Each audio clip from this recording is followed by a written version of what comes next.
하나님 말씀이 마태복음 26장 74절 75절입니다. 마태복음 26장 74절 75절 다 같이 읽습니다. 그가 저주하며 맹세하여 이르되 나는 그 사람을 알지 못하노라 하니 곧 닭이 울더라. 이에 베드로가 예수의 말씀에 닭 울기 전에 내가 3번 나를 부인하리라 하심이 생각나서 밖에 나가서 심히 통곡하니라. 오늘 읽은 말씀에 예수님을 부인한 것 때문에 베드로가 심히 통곡하며 후회한 그런 내용이 있습니다. 베드로는 예수님께서 미리 시험에 들지 않기 위하여 깨어있어 기도하라는 명령을 무시하고 피곤하다는 그 핑계 때문에 또는 실제적으로 몸이 피곤했기 때문에 기도할 시간에 잠을 자고 말았습니다. 그렇게 하다가 예수님께서 체포를 당하시고 기도하지 않으니까 성령의 능력을 힘입지 못해서 예수님이 재판받는 자리까지 따라갔지만 결국은 예수님을 3번 부인하는 그런 일을 당하게 됩니다. 그리고 난 다음에 드디어 예수님께서 하신 말씀, 닭 울기 전에 내가 나를 부인하리라고 하는 이 말씀이 생각나서 심히 통곡하고 후회하게 됩니다. 저는 예수님을 믿은 후에 신앙생활을 잘못해서 후회한 적이 많이 있습니다. 그것을 다 열거하려면은 몇 시간을 해야 되기 때문에 그렇게 할 수는 없고, 이 시간을 통해서 제가 몇 가지 중요한 후회를 한 것을 소개해서 이 말씀을 듣는 분들이 타산지석으로 삼기를 원합니다. 물론 제가 드리는 이 말씀, 저의 간증을 들으실 때에 여러분 중에는 저와 같은 실수를 하지 않은 분들도 많이 있을 것입니다. 또 여러분 중에서는 또 다른 어떤 것을 제대로 깨닫지 못해서 실수하는 분들이 있을 것입니다. 제가 드리는 말씀을 참고로 하시면 되겠습니다. 첫째로 저는 성령 세례를 모르고 목회를 한 것을 후회했습니다. 저는 신학교에서 성령 세례에 대해서 배우기를 성령 세례는 오순절로 끝났다. 오순절 이후에는 예수님을 믿는 것이 성령 세례다. 이렇게 배웠습니다. 그 배운 것을 저는 조금도 의심하지 않고 그것이 성경의 가르침으로 이렇게 굳게 믿었습니다. 그래서 그것을 더 이상 검토하지 않고 과연 성령 세례는 오순절로 끝났는가, 또는 오순절 이후에는 예수님을 믿는 것이 성령 세례를 받는 것인가, 이것을 성경을 통해서 확실하게 점검하지 않고 무조건 배운 대로 믿었고 그렇게 가르치고 주장을 했습니다. 그래서 저는 성령 세례를 받지 못한 상태로 수십 년 동안 목회를 하는 실수를 저지르고 말았습니다. 그 결과 결국은 목회가 메마르게 되었고, 나중에는 제 자신이 완전히 거룩의 상태에 이르러서 더 이상 설교조차 할 수 없는 그런 지경에 이르게 되었습니다. 제가 목회하는 이제 성도들도 제가 거룩의 상태에 있으니까 성도들이 무슨 힘이 있겠습니까? 그래서 성도들도 어려움을 겪을 수밖에 없었습니다. 그래서 저는 지금부터 약 10년 전에 성령 세례를 체험하고, 그때 성령 세례가 오순절로 끝나지 않고 예수님을 믿는 것은 성령 세례가 아니라 성령 중생이라는 것을 확실하게 깨닫게 되었습니다. 그때 저는 제 어리석음을 후회했지만 이미 엎질러진 물이었습니다. 저는 성령 세례를 받은 이후부터 성경이 성령 세례가 오순절로 끝나지 않은 사실을 가르치는 말씀을 깊이 깨닫게 되었습니다. 그리고 그것을 깨닫고 연구하다가 하나님의 은혜를 받아서 지금 사도시대 이후로 2000여 년 동안 깨닫지 못했던 성령 세례에 관한 난해 구절들을 깨닫게 되었습니다. 성령 세례에 관한 난해 구절들 중에 아주 가장 유명한 구절이 두 구절이 있습니다. 이 두 구절을 깨닫지 못해서 지금까지 성령 세례가 오순절로 끝났다 아니다 이걸 가지고 싸웠지요. 고린도전서 12장 13절 말씀, 우리가 유대인이나 헬라인이나 종이나 자유인이나 다 한 성령으로 세례를 받아 한 몸이 되었고 또 다 한 성령을 마시게 하셨느니라. 우리가 모두 한 성령으로 세례를 받았다는 이 고린도전서 12장 13절 말씀, 그리고 에베소 5장 18절 말씀, 술 취하지 말라 이는 방탕한 것이니 오직 성령으로 충만함을 받으라. 이 두 구절을 가지고 성령 세례는 오순절로 끝났다고 주장을 해온 것입니다. 여기서 말하는 우리가 다 성령으로 세례를 받았다 이렇게 주장한 것, 바울 사도가 이렇게 쓴 것을 근거로 고린도 교회 성도들이 많은데, 수가 많은데 어떻게 그 많은 성도들이 다 오순절과 같은 성령 세례를 받을 수 있었겠는가? 그러므로 여기서 성령으로 세례를 받았다는 말은 성령으로 중생했다는 뜻이다 이렇게 주장을 했습니다. 여기에 대한 정확한 반박을 할 수가 없었던 것이죠. 또 에베소 5장 18절 말씀, 오직 성령으로 충만을 받으라 이 말씀을 근거로 신약 성경 소신서를 봐라. 소신서에 어디 성령 세례 받으라는 말이 있느냐? 성령 충만을 받으라는 말밖에 없지 않느냐? 그러니까 예수 믿는 것이 곧 성령 세례를 받은 것이고, 성령 세례 받은 사람들에게는 성령 충만을 받으면 되니까 성령 세례 받으라는 말이 없고 성령 충만을 받으라고 한 것이다. 그러므로 예수님 믿는 것이 곧 성령 세례를 받은 것이다 이렇게 주장을 했습니다. 여기에 대해서 성령 세례는 예수 믿는 것이 아니고 오순절 이후에도 계속 성령 세례를 받는 것이다 이렇게 주장하는 사람들이 제대로 반박을 못하고 이 말씀을 제대로 설명을 못했던 것이죠. 그래서 참으로 아이러니하게도 성령 세례가 오순절로 끝났다는 주장이 더 강력하게 성도들에게, 목회자들에게 먹혀 들어갔습니다.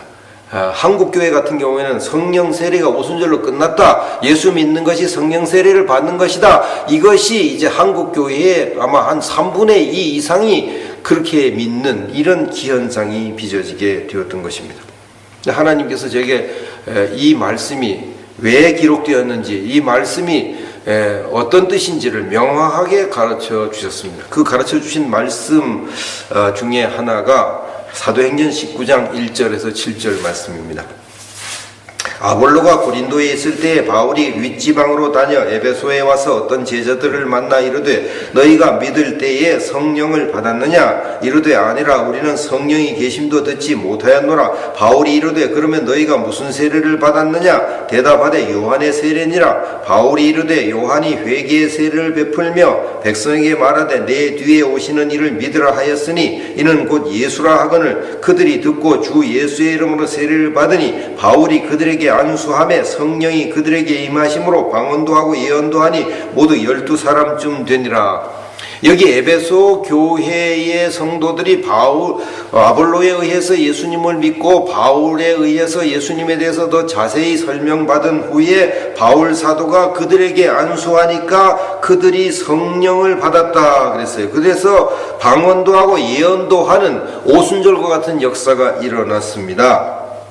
이 바울 사도가 바로 에베소 교회에서 목회를 했죠. 이 바울 사도가 고린도 교회에서 목회를 했습니다. 바울 사도가 안수하면 안수받는 사람들이, 안수받는 신자들이 100% 성령으로 세례를 받는 역사가 일어났는데 그 바울 사도가 고린도 교회와 에베소 교회에서 목회를 했다는 것이죠. 자, 그렇다면 고린도 교회 성도들은 당연히 100% 오순절과 같은 성령 세례를 받을 수밖에 없고 에베소 교회도 마찬가지일 수밖에 없는 것입니다. 지금까지 이것을 깨닫지 못, 이 간단한 진리를 깨닫지 못해가지고 무슨 에베소 교회 성도들이 다 오순절과 같은 성령을 받았겠느냐, 무슨 고린도 교회 성도들이 다 오순절과 같은 성령을 받았겠느냐, 이렇게 주장하는 것, 이것을 격파하지 못했던 것이죠. 그래서 참 이 성경 진리 아무것도 아닌 건데, 깨닫고 보면 아무것도 아닌데 이 아무것도 아닌 이러한 그 사실을 깨닫지 못해가지고 거짓 교리가 기독교를 지배하는 이런 참 안타까운 일들이 빚어졌던 것입니다. 성령 세례에 관한 명확한 깨달음을 원하시는 분들은 제가 하나님의 은혜로 쓴 이 책을 참고하시면은 아주 명확하게 깨달을 수가 있을 것입니다. 이것이 성령 세례다 이 책을 여러분들이 참고하시면 성령론 난해 구절들이 아주 자세하게 명확하게 기록되어 있는 것입니다. 그 다음에 두 번째로 저는 구원을 정확하게 설명하지 못한 채로 목회를 한 것을 후회했습니다. 저는 이제 비교적 일찍 한 번 구원은 영원한 구원이다. 한 번 예수 그리스도를 진실하게 믿어서 구원을 받은 사람은 영원히 구원을 받은 것이고 절대로 지옥에 가지 않는다는 사실을 믿고 있었습니다. 그것을 특히 이제 박윤선 박사님의 책을 통해서 제가 그것을 확신했습니다. 성경신학이라는 책을 통해서 확신을 했는데, 그럼에도 불구하고 저의 고민이 하나 있었습니다. 그것은 성경의 구원론 난해 구절들이 무슨 뜻인지를 알 수 없는 것입니다. 그 말씀을 제대로 설명할 수가 없는 것이 저의 안타까움이었어요. 저는 구원의 확신을 가졌지만 그 말씀이 무슨 뜻인지 모르니까 성도들에게 구원의 확신을 심어주는 것이 매우 어려웠습니다. 구원론 난해 구절들은 여러 구절들이 있는데 대표적인 구절들이 야고보서 2장 14절, 내 형제들아 만일 사람이 믿음이 있노라 하고 행함이 없으면 무슨 유익이 있으리요 그 믿음이 능히 자기를 구원하겠느냐. 빌립보서 2장 12절, 그러므로 나의 사랑하는 자들아 너희가 나 있을 때뿐 아니라 더욱 지금 나 없을 때에도 항상 복종하여 두렵고 떨림으로 너희 구원을 이루라. 히브리서 6장 4절에서 6절, 한 번 빛을 받고 하늘의 은사를 맛보고 성령에 참여한 바 되고 하나님의 선한 말씀과 내세의 능력을 맛보고도 타락한 자들은 다시 새롭게 하여 회개하게 할 수 없나니.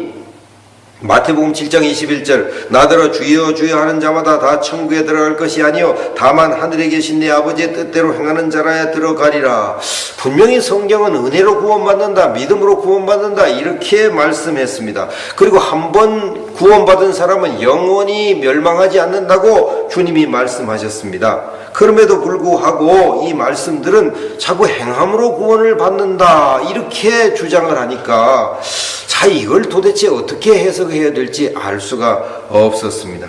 그래서 저는 하는 수 없이 칼빈주의자들이 해석한 대로 이 말씀들은 진짜 신자는 반드시 선하게 살아서 천국에 들어가는 것을 가르친 말씀이다. 가짜 신자들만 하나님 뜻대로 살지 못해서 지옥에 가는 것을 가르친 말씀이다. 이렇게 해석할 수밖에 없었습니다. 자, 이렇게 해석하고 나니까 어떤 문제가 일어납니까?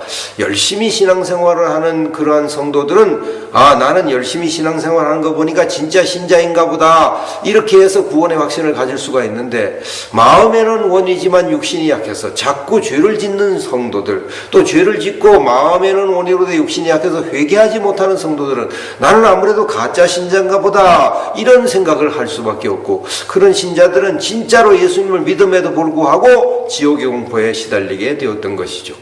저도 이제 죄를 지을 때는 어떤 생각이 듭니까? 나는 이 가짜 신자일지도 모르겠다. 내가 진짜 예수님을 믿지 않는 것일 수도 있겠다. 이런 생각을 하게 된 것이죠. 그럼 또 지옥의 공포가 엄습하게 되는 것이죠. 자, 이렇기 때문에 결국은 이 구원론 난해 구절들을 해석하지 못하면 진정한 구원의 확신을 얻을 수 없다는 결론이 나오는 것입니다. 저는 성령 세례를 받은 후에 이 구원론 난해 구절들을 연구하기 시작했고, 감사하게도 하나님께서 이 구원론 난해 구절들이 무슨 뜻인지 아주 명확하게 누구도 인정할 수밖에 없는 그러한 깨달음을 저에게 주셨습니다. 그렇게 해서 쓴 책이 바로 이것이 구원이다, 이 책입니다. 제가 이제 단언할 수 있습니다. 이 책을 읽지 않고서는 구원론 난해 구절들을 명확하게 깨닫는 것은 거의 불가능합니다. 물론 이 책을 읽지 않고도 저와 같이 이 명확하게 구원론 난해 구절들을 시간이 가면, 세월이 흐르다 보면 깨달을 수도 있겠죠. 그러나 이 책을 읽지 않고 그것을 깨닫는 것은 거의 불가능하다고 생각합니다. 왜 그렇습니까? 지금까지 사도시대 이후로 수천 년이, 2000년이 지났는데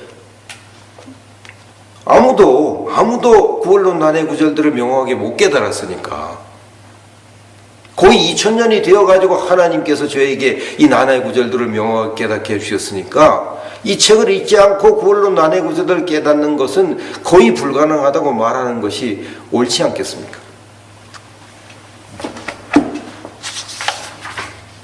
셋째로 저는 전인 치유와 축사 사역을 모르고 목회한 것을 크게 후회했습니다.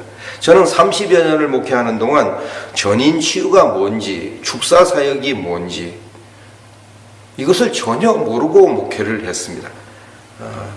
저는 예수님께서 치유를 하시고 귀신들을 쫓아내고 하는 것이 예수님 시대나 혹은 사도 시대나 있었던 일이지 우리는 그렇게 할 수가 없다, 이렇게 생각을 하면서 목회를 했습니다. 그렇게 생각하고 그렇게 믿고 목회하니까 내 믿음대로 되는 거 아니겠습니까? 지금은 전인 치유, 축사 사역이 일어나지 않을 것이다, 이렇게 생각하고 하니까, 내게는, 다른 사람에게는 일어날지 몰라도 내게는 그런 일이 안 일어날 것이라고 생각하니까 그런 것을 할 수가 없는 것이죠. 마태복음 10장 1절 말씀, 예수께서 그의 12제자를 부르사 더러운 귀신을 쫓아내며 모든 병과 모든 약한 것을 고치는 권능을 주시니라. 예수님이 12제자에게만 이런 권능을 주신 것이 아니라 오순절 이후에 보니까 빌립 같은 사람 집사인데도 이런 권능을 행사한 것을 알 수가 있습니다. 그래서 저는 그런 것을 깨닫지 못하고, 목회자의 사명은 말씀을 가르치고 복음을 전파하고 이것이 목회자의 사명이다, 이렇게 생각을 했습니다. 그래서 저는 제가 목회하는 교회의 성도들이 마음의 상처 때문에 고통을 당하고 귀신이 들려서 고통을 당하는 것을 효과적으로 도와줄 수가 없었습니다. 도와준다는 것이 그냥 아픈 사람에게 이렇게 반창고 붙여주고 또 옥토전기 발라주고 무슨 이런 정도의 치유밖에 할 수가 없었습니다. 어떤 여자 집사님이 이제 악한 영이 들려가지고 심한 고통을 당하고 있었습니다. 마음의 상처 때문에 그런 일들이 일어났는데, 그래서 하여튼 그분을 저희가 기도하고 찬송 부르고 해서 어느 정도 이제 고쳤습니다. 악한 영도 쫓아내고 이제 상당히 좋아졌습니다.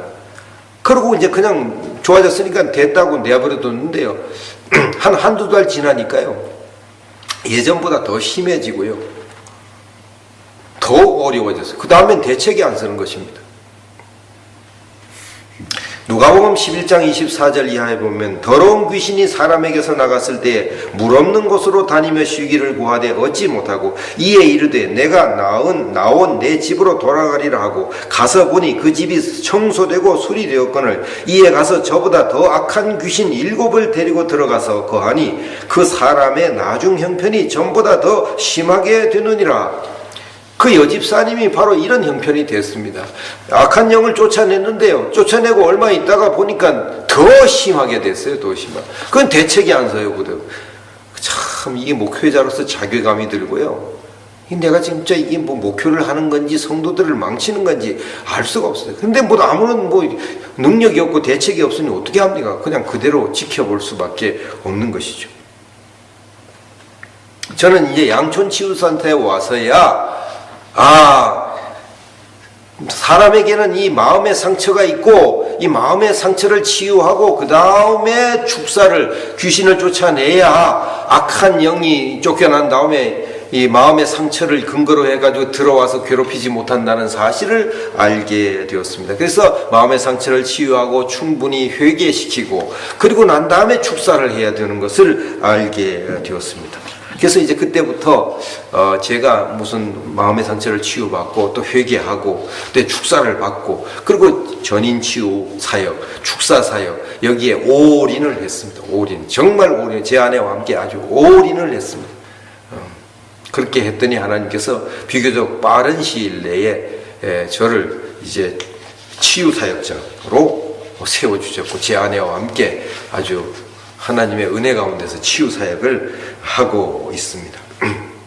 저는 제 아내는 격주로 치유 사역을 하는데 그때마다 치유할 때마다 놀랍게 변하는 내담자들을 보면서 기뻐하며 감사하는 그런 은혜를 누리고 있습니다. 예전 같으면 어떻게 뭐 해볼 도리가 없는 그런 신자들입니다. 이 치유센터에 오는 분들은 그야말로 세상 말로 막장 인생이라고 하는 분들이 오거든요. 뭐 기도해도 안 되고 금식해도 안 되고 뭐 성경 읽어도 안 되고 충성해도 안 되고 이래 받고 저래 봐도 안 되던 분들이 거기에 온단 말이죠. 근데 그런 분들이 그냥 치유 한번 받고 완전히 180도 변하는 것을 보면서 야, 정말 이 치유사역이 이렇게 중요한 걸 내가 왜 모르고 그동안 수십 년 동안 목회를 했던가, 이 내가 참 바보다 바보, 그런 생각을 하게 되는 것입니다. 지난 주간에도 이제 한 분은 목사님이고 한 분은 강도사님, 두 분을 치유를 했는데 그분들이 치유받고 난 다음에 뭐라고, 이게 좀 진작 알았더라면, 이 치유를 진작 알았다면 내가 이런 고생을 하지 않았을 텐데, 응? 그렇게 부부 갈등을 겪고 이런 일들을 하지 않고 목회사역에 어려움을 겪지 않았을 텐데요. 그제서야 후회. 저도 그 치유받고 그런 것을 후회했으니까요. 이것이 한국교회의 현실인 것입니다. 어떤 전도사님은 과거에 조폭 두목이었거든요. 조폭 두목. 얼마나 분노가 충만하고 혈기가 충만했든지 한번 화가 나면은요, 아무도 감당하지 못하는 그런 사람이었습니다. 자기 밑에 부하가 200명이었다 그럽니다. 자기 말 한마디 떨어지면 부하들이 거의 모든 일을 다 처리하는 그런 사람이었습니다. 근데 이게 뭐 결혼을 했는데 나중에 예수님 믿고 뭐 회개하고 예수님을 믿고 뭐 신학교를 가고 전도사가 되었는데 그 분노가 어디 갑니까? 아내를 괴롭히는 거죠. 아내를. 그렇게 하고 목회가 제대로 될 리가 없죠. 그래서 막 나중에 막 너무너무나 자기가 막 그래가지고 분노를 어떻게 해결하기 위해서 자기 새끼손가락을 놓고 그냥 뭐 칼로 잘랐다고 그러나 도끼를 찍어가지고 새끼손가락을 한 절반 정도 잘라버렸습니다. 그래도 분노가 사라지지 않았어요. 양촌치유센터에 와가지고 그것이 고쳐졌어요. 왜 그렇습니까? 어려서부터 받은 이 상처를 치유하지 않고 아무리 금식하고 뭐 손을 자르고 혈서를 쓰고 해도 소용없는 것입니다. 며칠 전에 국민일보에 양촌치유센터에 치유가 잘 된다는 그러한 보도가 되었습니다. 2013년 4월 8일자 국민일보 유영대 기자님의 보도 내용입니다. 제목, 양촌 전인 치유사역 갈수록 열기, 이렇게 제목을 붙였습니다. 갈수록 열기가 뜨거워지니까 이런 제목을 붙였습니다.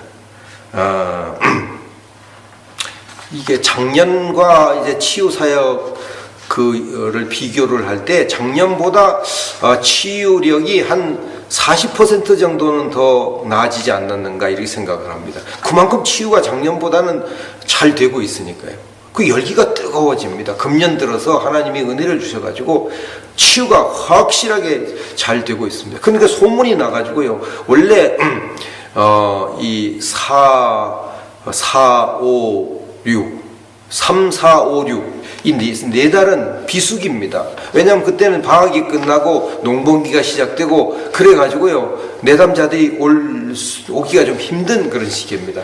그 다음 9, 10, 11월 이게 다 비수기입니다. 방학 때가 성수기입니다. 내담자들이 많이 옵니다. 근데 이제 작년과 이제 비교해 볼 때 작년과 거의 배 정도 내담자들이 늘어났습니다. 금년이 경제적으로 더 작년보다 더 어렵잖아요. 그럼에도 불구하고 더 내담자들이 많이 온다는 것은 치유가 잘 되니까 소문나가지고 그런 일들이 일어나고 있는 것이. 그래서 이제 국민일보에서 취재를 왔는데 와보니까 열기가 뜨겁거든요. 작년에 보통 이 비수기 때는 한 뭐 5, 60명 정도 이렇게 치유를 받았는데 금년에는 100명에서 120명 정도 치유를 받고 있거든요. 그러니까 이게 놀라운 이 역사가 일어나고 있는 것이죠. 저는 한국교회에 치유받지 않은 분들은, 모두가 치유를 받고 축사를 받지 않은 분들은 반드시 치유를 받은 후에 회개하고 치유를 받고 축사를 받기를 저는 아주 아주 간절히 소원합니다. 이것을 하지 않고 목회를 하거나 이것을 하지 않고 신앙생활을 하면 그만큼 손해가 엄청난 손해인 것을 저는 확실하게 제 눈으로 보고 있기 때문에, 거의 격주로 계속 보고 있기 때문에, 그렇게 후회하는 분들을 만나고 있기 때문에 저는 이렇게 말할 수가 있습니다. 그래서 이 주소로, 이 전화번호로 여러분이 연락하셔가지고 한번 자세히 알아보시고, 또 무료로 뭐 자료를 보내달라고 그러면 여기에서 이제 양춘치유센터에서 무료로 보내줍니다. 자료를 받아보시고 또 녹음 테이프도 들어보시고 그러면 이제 치유를 받는데 도움이 되리라고 생각합니다. 그래서 소개를 합니다.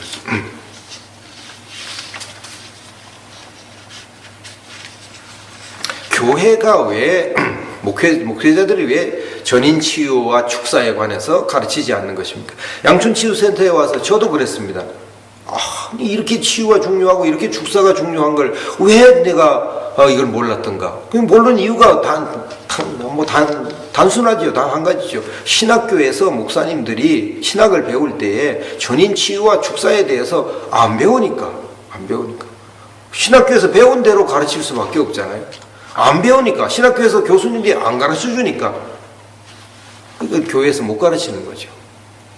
신학교에서 전인 치유에 관해서 가르치는 신학교가 치유에 관해서 가르치는 신학교는 가끔 있어요. 그러나 축사에 대해서 가르치는 신학교가 어디 있냐 말이에요. 축사에 대해서. 그 축사에 대해서는 그냥 교회에서나 축사에 좀 아는 그런 분들이 가르치죠. 그러니까 어떤 분은 알고 어떤 분은 모르고, 또 축사에 대해서 하는 분도, 축사하는 분들도 전인 이 치유에 관해서 모르니까 그냥 무조건 귀신만 쫓아내니까 쫓겨났던 귀신들이 다시 들어와가지고 나중 형편이 더 심해지는 이런 일들이 일어나는 안타까운 일이죠. 안타까운. 그럼 신학교에서는 왜 교수님들이 전인 치유와 축사를 안 가르치는 것입니까?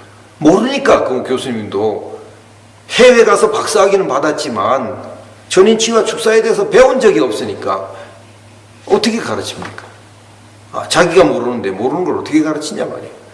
이건 누구 탓할 문제도 아닙니다. 구조적으로 그렇게 돼 있으니까 어떻게 해볼 도리가 없는 것이죠. 이게 저를 통해서 이제 치유와 축사를 받은 어떤 집사님, 약사 집사님이시거든요. 이분은 그런 말씀이에요. 참 교회에서 왜 이런 것을 안 가르치는지, 이렇게 중요한 것을 교회에서 안 가르치는지 정말 모르겠다고 이렇게 얘기하고 난 다음에 이제 제가 목사님들도 신학교 다닐 때 그걸 안 배웠으니까 못 가르칠 수밖에 없지 않겠냐 그러니까 맞습니다.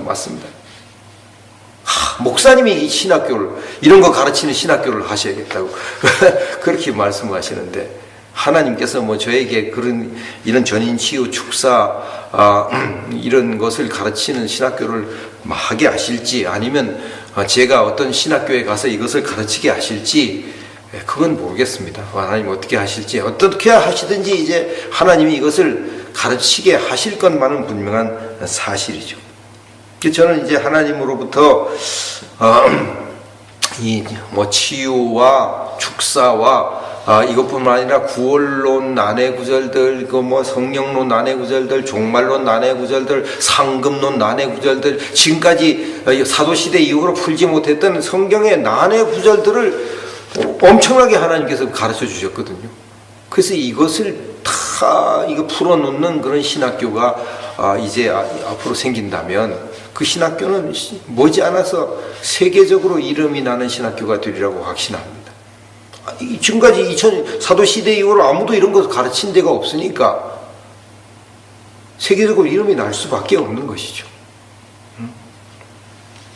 한국교회가 지난 130여 년 동안 눈부신 부흥을 했습니다. 그런데 안타까운 것은 한국교회에서 세계에 내놓을 만한 독창적인 신학이 없는 것입니다. 독창적인 신학이 있다고 해봐야 엉터리 신학, 민중신학 같은 게 있잖아요. 민중신학. 그건 무슨 독창적인 신학입니까? 그건 엉터리 신학. 성경을 완전히 엉터리로 해석한 거니까 그런 건 내놓을 건덕지도 못 되는 것이죠. 성경을 명확하게 그동안 사도시대 이후로 깨닫지 못했던 그런 말씀을 깨달아서 이것을 정립한 신학을 내놔야 세계적인 신학교가 될 수가 있는 건데 하나님께서 이 어리석은 모든 목회자들 중에 가장 어리석은 목회자인 저에게 수많은 성경의 난해 구절들을 깨닫게 해주셔가지고 이것을 지금 풀어놓고 있는 것입니다. 이것이 구원이다, 이것이 성령 세례다, 이것이 종말이다, 이것이 상급이다. 이런 책들을 통해서 지금 역사를 하고 있는 것입니다. 이것이 이제 어떤 신학교에서 집중적으로 가르쳐서 신학생을 배출한다면 거기에다가 또 제가 전인치유 사역의 전인치유에 관한 그 불충분한 이론도 다 하나님께서 저에게 깨닫게 해주셨습니다. 그동안 뭐 가계 저주가 있느니 없느니 가지고 엄청나게 싸우고 가계 저주 주장하는 분들이 뭐 이단으로 찍혀가지고 고통을 당하고 했는데 그건 성경에서 가계 저주 가르치는 성경을 정확하게 해석을 못하니까 그런 어려움을 당했는데 하나님께서 그것도 정확하게 깨닫게 해주셨어요. 견인 치유의 방법이 하나님이 가르쳐 주신 성경적인 방법이라는 것도 명확하게 깨닫게 해주셨습니다. 그래서 이것을 이제 어떤 신학교에서 풀어놓는다 하면은 한국 교회뿐만 아니라 세계 교회에 엄청난 파장을 일으킬 수밖에 없을 것입니다.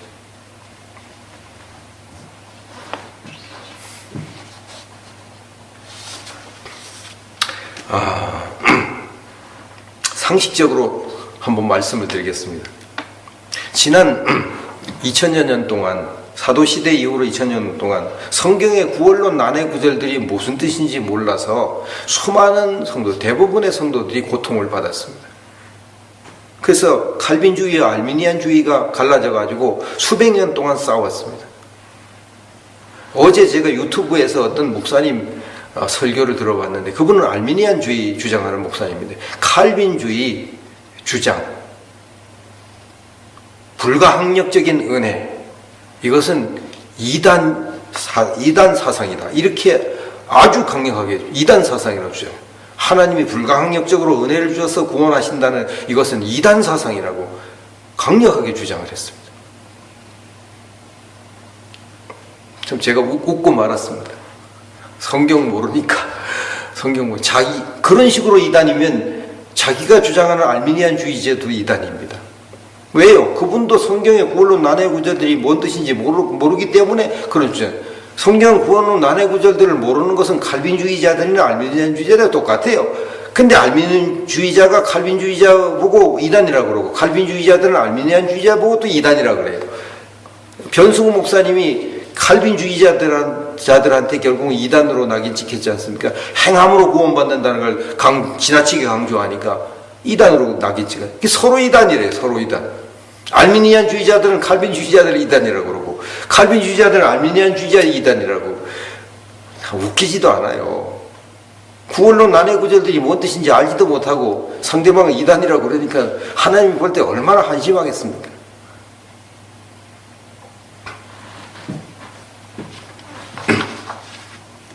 결국은 이 책을 하나님께서 주신 이유는 이제 그만 싸우라는 것이죠. 너도 틀렸고 니도 틀리니까 알미니안주의, 칼빈주의 이단을 그만 싸우라는 것이죠. 이 책을 읽은 분들은 더 이상 싸울 이유가 없어요.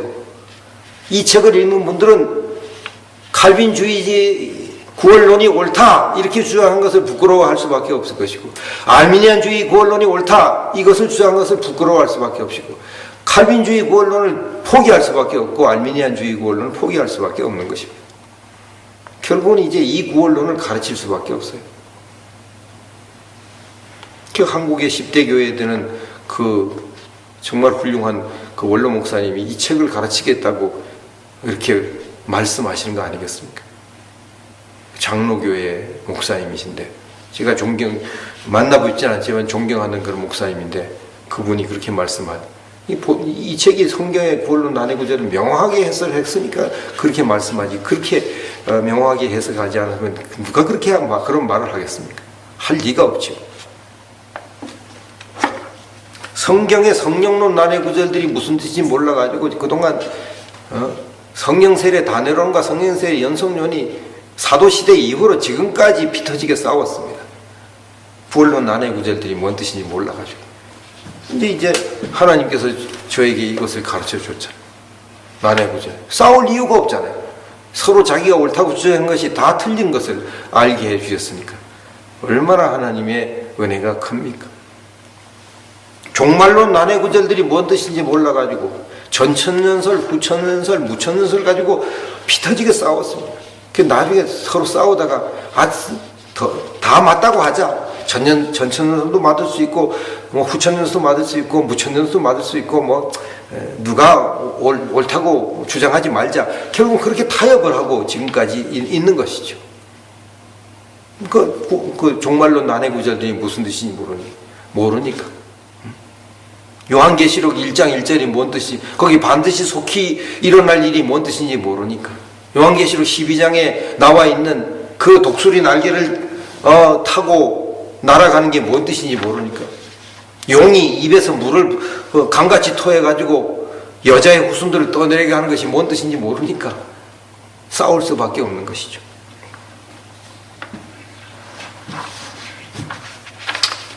제가 이제 후회한 일들이 더 이상 여러분의 후회가 되지 않으면 좋겠습니다.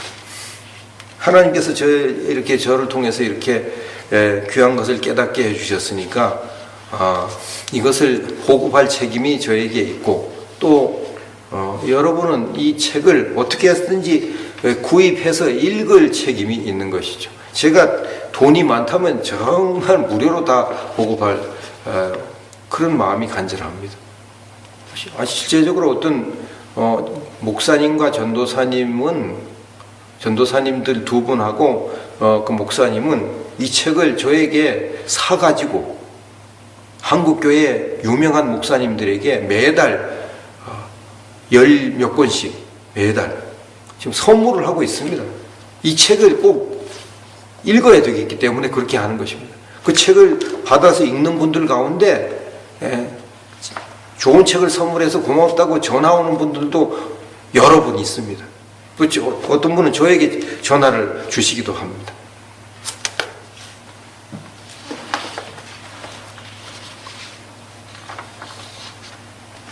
바라기는 여러분들이 저의 실수를 더 이상 범하지 않기를 바랍니다. 치유와 축사에 관해서 몰라서 실수하는 일이 없기를 바라고요. 구원론 난해 구절들을 못 깨달아가지고, 성령론 난해 구절들이 무슨 뜻인지 못 깨달아가지고 본의 아니게 거짓말을 가르치는 그런 일, 본의 아니게 속는 일, 그런 일이 없기를 바랍니다. 좀 더 능력 있는 신앙생활 얼마든지 할 수 있는 길이 있는 것입니다. 얼마든지. 그래서 여러분들이 제 이 말씀을 통해서 조금이라도 더 주님 뜻을 깊이 깨닫고 성령에 사로잡혀서 하나님의 일을 잘 감당하게 되기를 진심으로 축원을 드리겠습니다. 지금까지 경청해 주셔서 대단히 감사합니다.